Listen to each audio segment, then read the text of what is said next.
Hello guys, welcome back to my channel with another tutorial. So ఈరోజు మనం Adobe ఫోటోషాప్లో ఒక normal వాల్ని graffiti వాల్గా ఎలా convert చేస్తారో నేర్చుకుందాం. సో గైస్, మీరు కనుక నా ఛానల్ని ఫస్ట్ టైం విజిట్ చేసినట్లయితే అండ్ నా ఛానల్ని ఇంతవరకు సబ్స్క్రైబ్ చేసుకోకపోతే సబ్స్క్రైబ్ చేసుకోండి. బికాజ్ నేను బిగినర్స్కి ఈజీగా అర్థమయ్యే విధంగా నేను నా ఛానల్లో ట్యూటోరియల్స్ అప్లోడ్ చేస్తుంటాను. అండ్ ఆ ట్యూటోరియల్ చూసి మీరు graphic designing and photo editing ఈజీగా నేర్చుకోవచ్చు. అండ్ ఫ్రెండ్స్, అలాగే నా సోషల్ మీడియా ప్లాట్ఫామ్స్లో కూడా ఫాలో అవ్వండి. నా సోషల్ మీడియా ప్లాట్ఫామ్ లింక్స్ ఈ వీడియో డిస్క్రిప్షన్లో లింక్ ఇచ్చాను, అక్కడ నుంచి మీరు ఫాలో అవ్వచ్చు. So guys, let's start the tutorial. So ముందుగా మనమైతే అడోబ్ ఫోటోషాప్ ఓపెన్ చేసుకోవాలి. ఓపెన్ చేసుకున్న తర్వాత ఇందులో మనం ఏదైతే ఫోటోని ఎడిట్ చేయాలనుకుంటున్నామో ఆ ఫోటోని డ్రాగ్ అండ్ డ్రాప్ చేసుకోవాలి. ఓకే, ఆఫ్టర్ దట్ మన గ్రాఫిటీ ఇమేజ్ ఏదైతే ఉంటుందో అది కూడా ఒక న్యూ లేయర్లోకి డ్రాగ్ అండ్ డ్రాప్ చేసుకోవాలన్నమాట. సో గ్రాఫిటీ అనేది పిఎన్జీ ఫార్మేట్లో ఉండాలి. సో అప్పుడైతే మనకు వర్క్ అనేది ఈజీగా అయిపోతుంది. సో ఈ పిఎన్జీ ఇమేజ్ అనేది నేను నెట్లో నుంచి డౌన్లోడ్ చేసుకున్నాను అనమాట. సో ఈ 2 ఇమేజెస్ యొక్క డౌన్లోడ్ లింక్ అనేది నేను ఈ వీడియో డిస్క్రిప్షన్లో లింక్ ఇస్తాను, అక్కడ నుంచి మీరు డౌన్లోడ్ చేసుకొని ప్రాక్టీస్ చేసుకోవచ్చు. సో ముందుగా మనం ఫస్ట్ థింగ్ ఏం చేయాలంటే ఈ ఇమేజ్ని మనం ఇక్కడ ఈ మోడల్ని కాపీ చేసుకోవాలి. సో దానికోసం ఫస్ట్ మనం ఏం చేయాలంటే ఇక్కడ క్విక్ సెలెక్షన్ టూల్ సెలెక్ట్ చేసుకోవాలి. సెలెక్ట్ చేసుకున్న తర్వాత ఇక్కడ మనకు సెలెక్ట్ సబ్జెక్ట్ అని ఒక ఆప్షన్ ఉంటుంది. సో వన్స్ ఒకసారి ఇలా సెలెక్షన్ అయిపోయిన తర్వాత రైట్ క్లిక్ ఇచ్చినట్లయితే మనకి ఇక్కడ లేయర్ వయా కాపీ అని ఉంటుంది. ఈ ఆప్షన్ని సెలెక్ట్ చేసుకోవాలి. సో దట్ మనకి ఇక్కడ చూసుకున్నట్లయితే ఒక న్యూ లేయర్లోకి ఈ మోడల్ అనేది ఇలా వచ్చేసింది అనమాట. ఓకే, సో ఆఫ్టర్ దట్ ఏం చేయాలంటే ఇక్కడ నేను ఒక న్యూ లేయర్ అయితే తీసుకుంటున్నాను.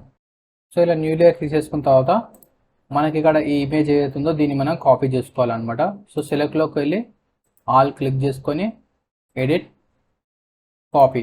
ఓకే, నెక్స్ట్ ఇప్పుడు ఈ ఇమేజ్ ఓపెన్ చేసుకొని ఈ లేయర్ని సేమ్ అదే లేయర్ని సెలెక్ట్ చేసుకొని ఇక్కడ మనం ఫిల్టర్లోకి వెళ్ళినట్లయితే మనకి ఇక్కడ వానిషింగ్ పాయింట్ అని ఉంటుంది. ఈ ఆప్షన్ అయితే సెలెక్ట్ చేసుకోవాలి.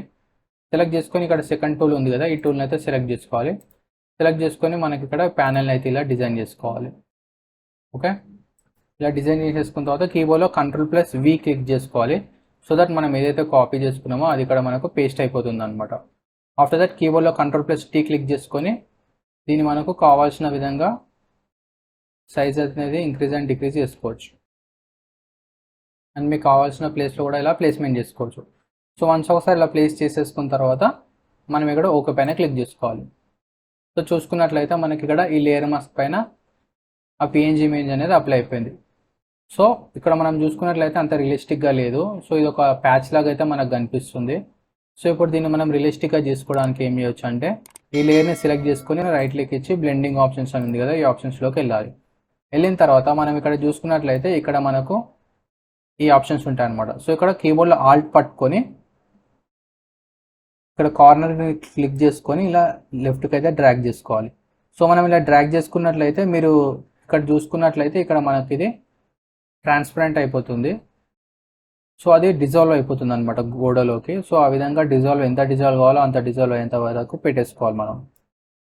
అండ్ సేమ్ ఇక్కడ మళ్ళీ అలాగే ఆల్ట్ పట్టుకొని దీన్ని రైట్కి డ్రాగ్ చేసుకోవాలి. సో ట్రాన్స్పరెంట్ ఏదైతే అవుతుందో అది డార్కిష్ కలర్లోకి చేంజ్ అవుతుంది చూడండి. సో ఈ విధంగా అయితే మనం సెట్ చేసుకోవాలి. చేసేసుకున్న తర్వాత ఓకే పైన క్లిక్ చేసుకోవాలి. సో ఇప్పుడు చూసుకున్నట్లయితే మనకు ఇక్కడ గోడ టెక్స్చర్ కూడా కనిపిస్తుంది మనకి ఇప్పుడు. సో ఇప్పుడు దీన్ని మనం ఒక కాపీ చేసుకుందాం. సో ఇక్కడ సింపుల్గా డ్రాగ్ చేసుకొని ఈ ఆప్షన్ పైన డ్రాప్ చేసినట్లయితే ఒక కాపీ వచ్చేస్తుంది. సో ఏదైతే కాపీ అయిందో దాన్ని మళ్ళీ ఇక్కడ ఈ ఆప్షన్ పైన డబల్ క్లిక్ ఇస్తే సేమ్ మనకు అవే బ్లెండింగ్ ఆప్షన్స్ ఓపెన్ అయితే మళ్ళీ ఆల్ట్ పట్టుకొని దీన్ని ఇక్కడ రైట్కి డ్రాగ్ చేసుకోవాలి అండ్ దీన్ని ఇక్కడ లెఫ్ట్కి డ్రాగ్ చేసుకోవాలి. ఓకే, చేసేసుకొని ఇక్కడ ఓకే పైన క్లిక్ చేసుకోవాలి.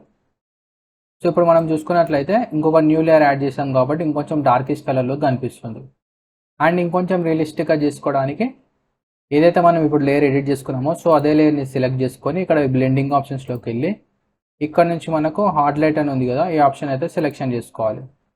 సో దట్ మనకు ఈ డిజైన్లో కొంచెం లైటింగ్ అనేది ఇంప్రూవ్ అవుతుంది అనమాట.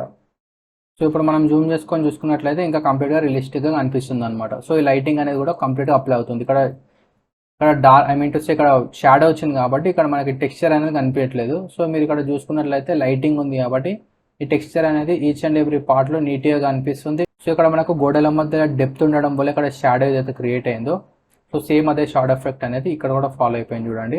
సో ఈ విధంగా మనకి రియలిస్టిక్గా కనిపిస్తుంది. సో ఇక్కడ మనం ఏదైతే ప్లే చేసామో అక్కడ మాత్రమే కాదు, ఈ 2 లేయర్ని సెలెక్ట్ చేసుకొని ఒక గ్రూప్ చేసుకున్నాం. ఫస్ట్ చేసేసుకొని కీబోర్డ్లో Ctrl+T క్లిక్ చేసుకొని మనకి ఈ డిజైన్ని మనకు కావాల్సిన ప్లేస్లో కూడా అడ్జస్ట్ చేసుకోవచ్చు అనమాట. సో మనం ఎక్కడ ప్లేస్ చేసుకున్నా కూడా ఆ బ్యాక్గ్రౌండ్ ఏదైతే ఉంటుందో దానిపైన అది సింపుల్గా అప్లై అయిపోతుంది అనమాట. ఓకే, సో చూడడానికి మన ఫైనల్ అవుట్పుట్ అనేది ఈ విధంగా ఉంటుంది. సో గైస్, మీకు ఇలాంటి మరికొన్ని graphic design and photo editing tutorials కోసం నా ఛానల్ అయితే సబ్స్క్రైబ్ చేసుకోండి. సబ్స్క్రైబ్ చేసుకొని బెల్ ఐకాన్ పైన క్లిక్ చేయండి. సో దట్ నేను ఫ్యూచర్లో అప్లోడ్ చేసే ట్యూటోరియల్ మీరు మిస్ కాకుండా చూడొచ్చు. అండ్ ఫ్రెండ్స్, అలాగే ట్యూటోరియల్ మీకు నచ్చినట్లయితే please like, comment and share this video. And thank you friends, thank you for watching.